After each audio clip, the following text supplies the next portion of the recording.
Thank you very much, Matt, for inviting me for organizing this symposium, which is wonderful.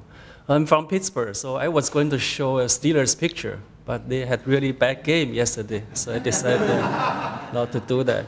But in case you like football, please like Steelers. So actually, I'm talking about AhR today, which always makes me a little bit nervous. So because my lab actually started as a nuclear receptor lab, so we actually focus a lot on nuclear hormone receptor. More recently, developed interest in AhR. So for nuclear receptor, actually, this is a general overview of our interest. Basically, we studied these nuclear receptors such as a PXR and the CAR, which mentioned a few times in this symposium. How they, through the regulation of phase 1 enzyme, phase 2 conjugated enzyme, and the drug transporters, and by doing so, impact initially the drug metabolism or xenobiotic metabolism, if you will. So that's pretty much my early work. But in the past about 5 to 8 years, I would say, we have some shift of our attention. We continue to work on the toxicity, xenobiotic toxicity or metabolism. But we also shift our focus to the homeostasis of endobiotics. What that means is actually this enzyme, excuse me, enzyme transporter, they are named the drug metabolism enzymes, drug transporters, but they're also responsible for the metabolism of endogenous chemical. So you have a huge potential impact the homeostasis of endogenous chemical. So therefore, by doing so, also have a huge potential to impact a lot of endobiotic endogenous pathway and impact disease. So we have a lot of interest in hormonal homeostasis, lipid metabolism, liver disease, chemical carcinogenesis, and more recently, actually, we have more interest in metabolic disease, including fatty liver and NASH. And then more recently, we have some collaboration with Matt, actually, which is not related to the talk I'm going to keep today. So anyway, so we continue to study nuclear receptor, but at the same time, we develop interest in AhR. The reason actually sort of me to work a little bit on AhR is I think AhR actually looks like nuclear receptor, feels like nuclear receptor, and smells like nuclear receptor. So I don't need a more introduction. Basically, you need a ligand. Okay, they in the nucleus go to the in the cytoplasm go to nucleus and has a partner ARNT. It's the same as especially those we call the orphan nuclear receptors. So it's very, very similar. So approach-wise, it's also similar, even though there's some we learned some tricks. We have to be different between nuclear receptor and AhR. Anyway, we heard a lot of AhR this morning. My lab studied AhR. I think I want to emphasize, number one, actually, we want to more interest in the endobiotic function of AhR, which is actually suggested by early AhR knockout mice, as well as the identification of endogenous AhR ligand, so indicating they are endogenous function. Second thing I want to emphasize, actually, TCDD is a wonderful compound to study the pharmacology of AhR. But in the meantime, we also realize, actually, which also demonstrated in Tim's talk and other people's talk, so it has toxicity. So if you treat chronically, it's, the animal is sick, it's not healthy. So therefore, actually, to address that issue, we decide to actually create the genetic model to activate AhR. Using that as a gain of function to see if we activate AhR. Hopefully, we can avoid the toxicity of the AhR activation. So using that tool to use a gain of function to study endogenous function of AhR. So the first part of my talk is AhR. We show activation of AhR genetically cause fatty liver, which is expected based on what I heard already. But I just emphasize what I just said. We want actually as a gain of function model, which is avoiding the, maybe say, for example, chronic use of TCDD, because that is associated with the toxicity. So we take advantage of this report actually back in 2001. So this is a wild-type AhR. There's one way to make the receptor activated without using the ligand, which is by deleting part of the PAS domain. So this PAS domain, this portion of the receptor normally associated with the heat shock protein, which will retain the AhR in the cytoplasm. If you delete this portion, the nuclear receptor will not be retained in the cytoplasm, so they go to nucleus constitutively. So this is a constitutive activation of AhR, which has been used by other laboratories to study the AhR function. Anyway, we use the tetracycline inducible system. In this system, it's basically two transgenic system. AhR, we call the consider activated AhR or CAHR, put it downstream of the tetracycline response element or TRE. So this is one transgenic line.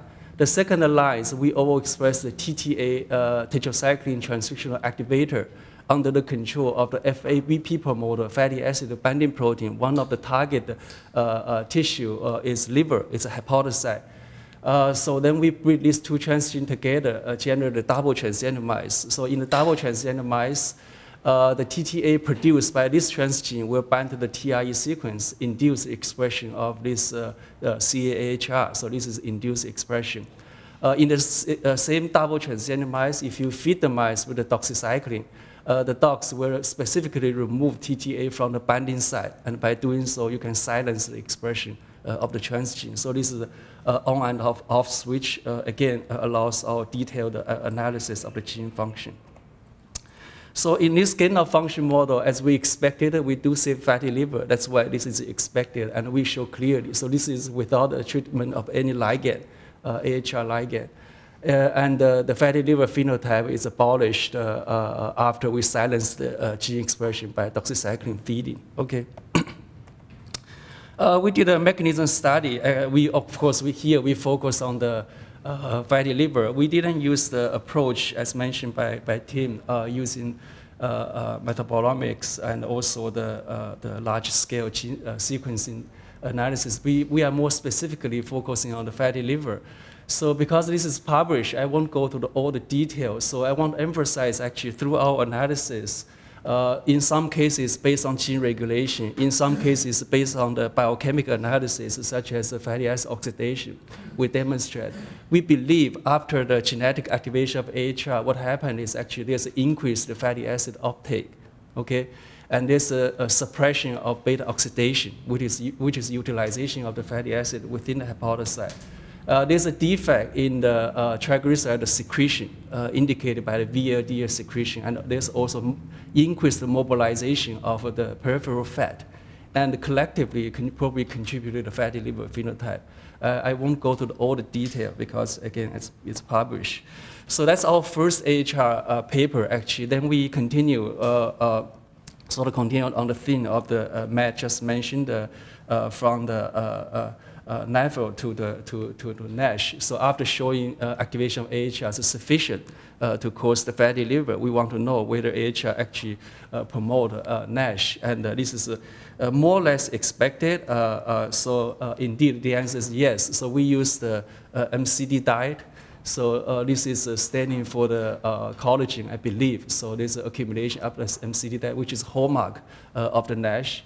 And we show, again, the phenotype is abolished after silence the transgene by doxycycline feeding. Okay. So in this study, the NASH study, we want to emphasize actually the mechanism. We believe actually, we heard a lot of first hit, second hit repeatedly in this conference. I think in this case, it's also probably true. But in this case, the two hit is by the same receptor. So AhR, the first hit is fatty liver. The second hit, also caused by AhR, is the oxidative stress. So I show you some evidence for that. So we show actually the SOD activity actually in the transgenic mice is suppressed. SOD, of course, is a mitochondrial, important mitochondrial enzyme to clear the oxidative stress. And again, this effect is abolished after silence of the transgene. And we can show the same thing with the acute treatment of TCDD. We see the same suppression of SOD2. That's probably responsible, or at least in part, the increased oxidative stress. How did that happen? About that time, there's a paper actually published. So the SOD2 activity is impacted by the acetylation. Basically, increased acetylation actually decreased activity of SOD2. So we did the IP and immunoblot. Indeed, we show the acetylation of SOD2 actually is increased in the transgenic mice, which probably explain why the SOD2 activity is lower in the transgenic mice as well as in TCDD treated animals. So we want to know why the acetylation is increased. We know actually the acetylation and the deacetylation of SOD2, one of the SIR3 actually play a major role. Again, it's also published.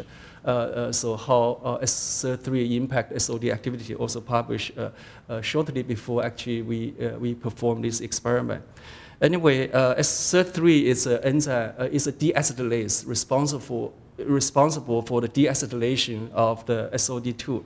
So because acetylation is increased, so we thought maybe SIR3 either expression or activity is decreased. So when we analyze the expression, actually there's no difference at both the RNA as well as the protein level. There's no difference in terms of the expression level of the deacetylase SIR3. But then we realized actually the SIR3 is NAD dependent deacetylase, so it needs NAD. Okay, so we found actually there's a NAD level, NAD plus level is actually decreased in the transgenic mice as well as in TCDD treated mice. So we think probably instead of the decreased expression of the SIR3 is the cofactor NAD depletion probably responsible for the compromised SIR3 activity. And why NAD level is decreased, we believe actually that it's also easy to explain. TIPAP is one of the targeting, AhR targeting has been reported already. And this enzyme actually will result the depletion of the NAD. Again, it's actually, this is published, we actually basically repeat the result in the transgenic mice, in the TCDD treated mice, there's induction. So to summarize these two work, we believe, again, same AhR receptor probably responsible for both hit, steatosis, and the second hit is through the induct regulation of the TIPAP, NAD plus depletion, compromise the SIR3 activity, and SOD activity decrease, and ROS. So collectively probably contributed to sensitization of the NASH. So this result we published, and more, again, I want to emphasize more or less as we expected, even though we provided some interesting detail. The second part I want to emphasize, actually this part is not published yet. This is fresh out of the oven. So we have made an interesting finding. The title is Activation of AhR de-associated fatty liver from insulin resistance by activating FGF21, which I thought is unexpected. The reason we do this study is actually, this is the history or reason. So in the previous transgenic model, we made the mouse receptor actually constituted activated mouse receptor. So to continue on the AhR study, we decided to make another transgenic line, which is overexpress the human version of the constituted active AhR. So this is a human receptor we put into the mice. Our initial goal is actually to try to compare the function of the human receptor and the mouse receptor, because it's a huge debate, the species difference. In some cases due to the ligand, affinity, so on and so forth. We want to make the system simple. So if I genetically activate a mouse receptor versus human receptor, what's going to happen? Anything same, anything different? So that's our initial goal. So we use the same strategy, create another transgenic line, overexpression the human receptor. So of course, we actually, in the human receptor, we see something similar. Actually, a spontaneous fatty liver, we see similarly compared to the early model. But actually, in addition to the AhR work, we also, in the context of nuclear receptor, we also have a lot of interest in obesity type 2 diabetes. One of the model we use often is actually high-fat diet. Of course, that's another model. That's actually commonly used model to induce fatty liver. So having shown AhR activation is sufficient to cause spontaneous fatty liver without high-fat feeding, we want to know if we feed this animal with high-fat, so what's the phenotype going to be? Are they sensitization and also fatty liver? I mean, if you feed mice with high-fat diet, there's also associated metabolic function changes such as obesity and the type 2 diabetes. So we went on to feed the mice with the high-fat diet. This is high-fat diet after 18 weeks. So from the gross appearance, the liver from the transgenic mice, it looks fattier. So in a way, it's expected because actually fatty liver can cause spontaneous without a spatial diet. But when we analyze again, it's sort of confirmed by when we analyze the triglyceride level and the cholesterol, the increase not by a lot, actually, not by a lot, but it is statistically significant. So when we actually do the histology, actually, we have some interesting finding. Again, so this is a wild-type animal, and this is a transgenic mice. What we found, at least in our cohort of animals, so we found actually this is how the steatosis looks like in the wild-type animals, and what we realized actually in the transgenic mice, the fat droplet actually appeared to be much larger. The droplet, as indicated by both HE staining and oral renal staining. So that's we think that's probably have some implication for what I'm going to tell you later. So they do have fatty liver, but the features sort of a little bit different compared to the wild-type mice. The surprise came actually, as I said, the high-fat diet, in addition to fatty liver, they also cause obesity and the type 2 diabetes. What we found actually, these transgenic mice, we expect them actually had worse metabolic function. So maybe, but we found actually the animal, they are leaner. So the transgenic mice, when you activate AhR, they are leaner. Okay, when we do the body composition analysis, so the body weight, total body weight actually is decreased. The decrease most responsible by the reduction of the fat mass, the lean mass, there's no change. Oh, I should emphasize actually our transgenic model indeed is not toxic, okay, compared to TCDD. If you treat the mice with TCDD, even acutely, you see the toxicity, but our transgenic mice, even after chronic activation, there's no toxicity as indicated by either histology, liver enzyme. So we show that in our previous paper. Anyway, they have sort of inhibition of the obesity. They also have improved the metabolic function, including insulin sensitivity. So this is a GTT, ITT is two typical enzymes we use to evaluate the sort of glucose metabolism. Basically, in GTT, you inject mice with the glucose. Glucose level increase and will gradually decrease because of the function of endogenous insulin. ITT is you inject, instead of glucose, you inject it with insulin. So insulin, the function for insulin to bring down the glucose level, just monitor how efficient glucose bring down the insulin level. But in any case, GTT, you will see this is the pattern of the transgenic mice. This is in the wild-type mice, but in the transgenic mice, you see the glucose don't go as high, which means that animals handle the glucose more efficiently compared to the wild-type mice. In the ITT, so this is the pattern of the wild-type mice. This is the transgenic mice. What this means is actually that in the transgenic mice, the insulin given to the mice is more efficient to bring down the endogenous glucose level. So, which collectively indicating actually this animal, they have increased insulin sensitivity. So this is a surprise to us. And what we continue to dig on, because for energy metabolism, it's actually, we need to consider it a more systemic way. It's not a simple liver event, even though our gene manipulation, the gene expression is liver specific, but actually we see, we also analyze the peripheral tissues for energy metabolism. In addition to the liver, two other major organs, one is adipose tissue, the other is skeletal muscle. So when we analyze the the white adipose tissue, fat pad is much smaller. When we section them, do histology, so after high fat, of course, the metabolic disease associated with the chronic inflammation, including in the adipose tissue. So you will see this, I don't know this pointer, I'm not sure it's clear actually.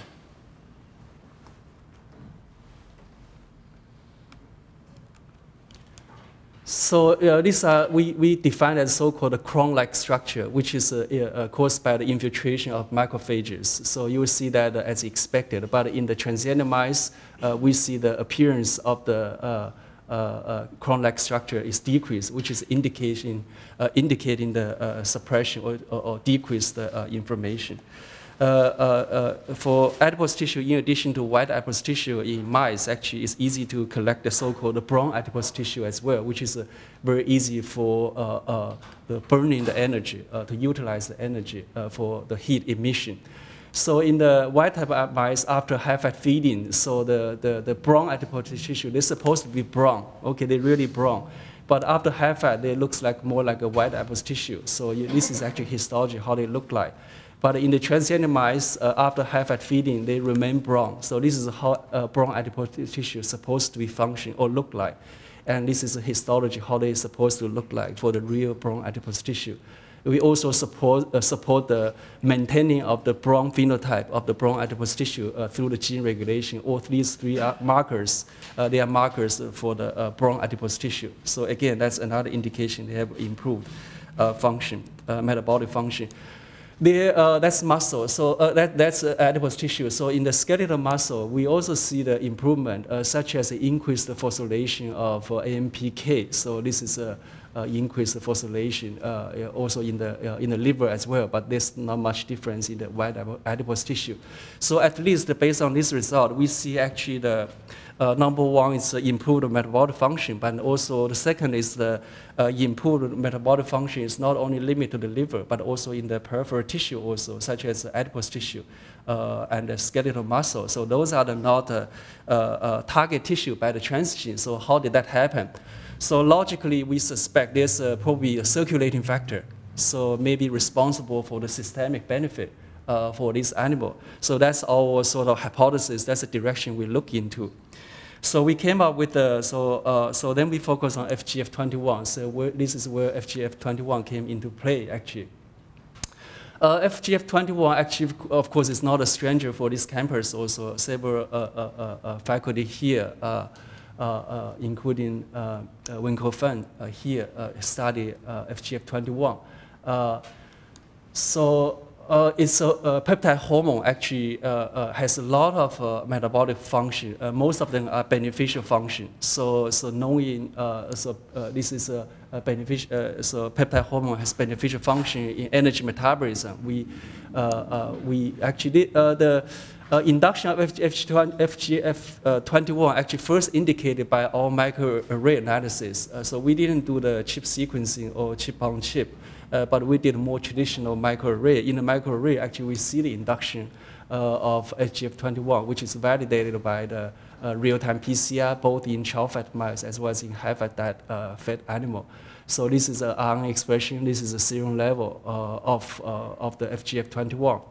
And this regulation actually is liver-specific. This time is liver-specific, even though it's also made in adipose tissue, but there's no change expression in the adipose tissue. We also confirm by Western blot FGF expression in the liver of the transgenic mice, as well as in the on high-fat diet or regular diet. So when we do this study, actually, this is sort of Kurt Clausen actually published paper. They published paper actually when you treat mice with the TCDD, you also see the induction of FGF21, which is actually, they published a paper where we performing this experiment. We sort of happy to see the independently confirmed by the regulation. But what I emphasize here is not necessarily the regulation, but also to emphasize we believe actually the FGF regulation, the induction, probably responsible for the metabolic benefit I showed you already in the transgenic model. So to study whether the induction of FGF21 is functional relevant, we took a loss-of-function approach in which we used the SHFGF21 to knock it down in the liver using adenovirus, because adenovirus is liver-specific after the tail vein injection. So what we show here is actually this is a fasting glucose level. I show you some example, not all the data. So the fasting glucose level actually is decreased in the transgenic mice. This is one indicator of the improved metabolic function, but this effect was abolished after we silenced the 21 expression. Okay. This is a GTT I showed you earlier. So this is a wild-type pattern. So after after transgenic mice in the SH-LAC-Z, this is control. Infected mice, you see the improved performance in the GTT test. But after knockdown of 21, the pattern is similar to the wild type. So again, this is a insulin sensitization effect also abolished after 21 knockdown. There's more evidence. So this is a white apple tissue I show you. So in the control mice, we see the crown-like structure, and less so in the transgenic mice. But after 21 knockdown, you see the reappearance of these inflammation markers, which is crown-like structure. So this is a brown adipose tissue. So they look white. Transgenic is brown. After knockdown is getting back to the more like a white phenotype. So this is more evidence. Again, FGF21 is not only induced in the transgenic mice, but they actually, after knocking down, you abolish the metabolic benefit. To do more detailed analysis about gene regulation, again, this is experiment also published by Kurt Clausen. So wild type after TCD, this is acute treatment. You see the induction 21, but this is abolished in the knockout mice. 1B1 is a positive control. We actually went down further. Actually, the reason 21 is regulated actually is a direct targeting of AhR. So we analyze the promoter of the AhR, mouse AhR. We see the DRE sequence. Actually, on the human AhR, we see the same actually response element, which is DRE. This is basically gel shifted to show the binding. So this is a mouse promoter, the binding side from the mouse promoter. Using the mouse receptor, you see the binding here, and this is a competition. So after mutation of the binding site, it no longer compete.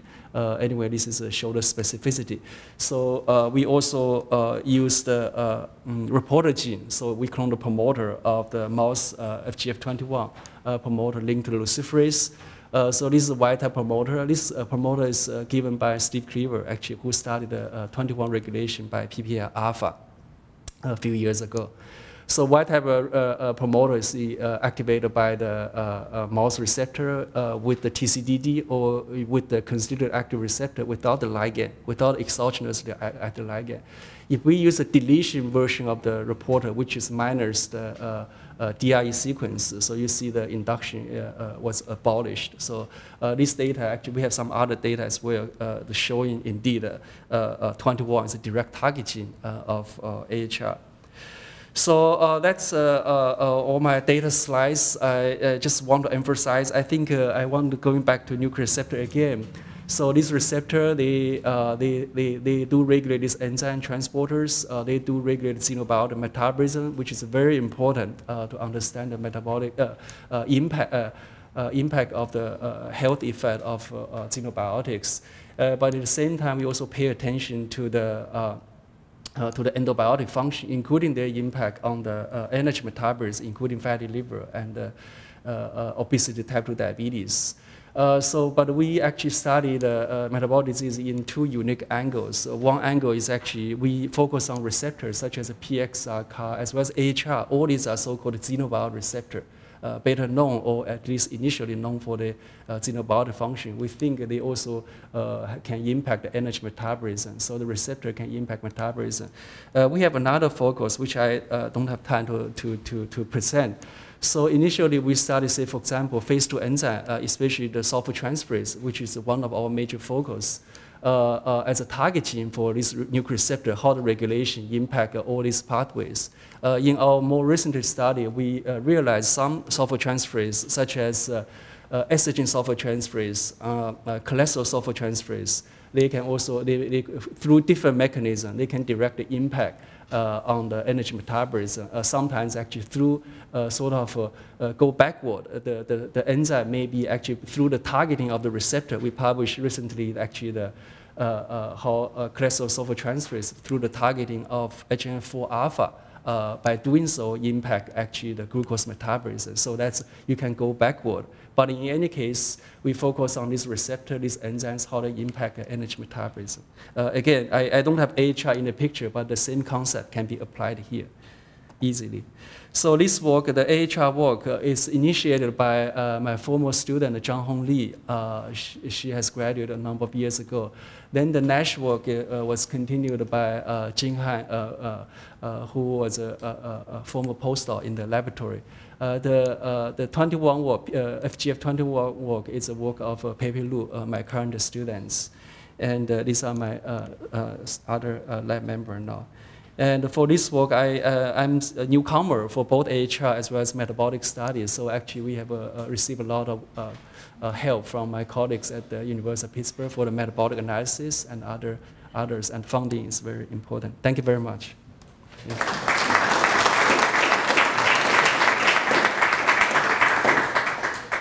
Okay. All right. So let's take one question, and then we're about half hour behind, so let's take one question, 15-minute break, and then if anyone has more than one person has a question, I'm sure they do, because I've got several, we can stay and talk during the break. So Ken? Sure. Very interesting one. Two quick questions. Maybe you could answer, when we get out, but sure.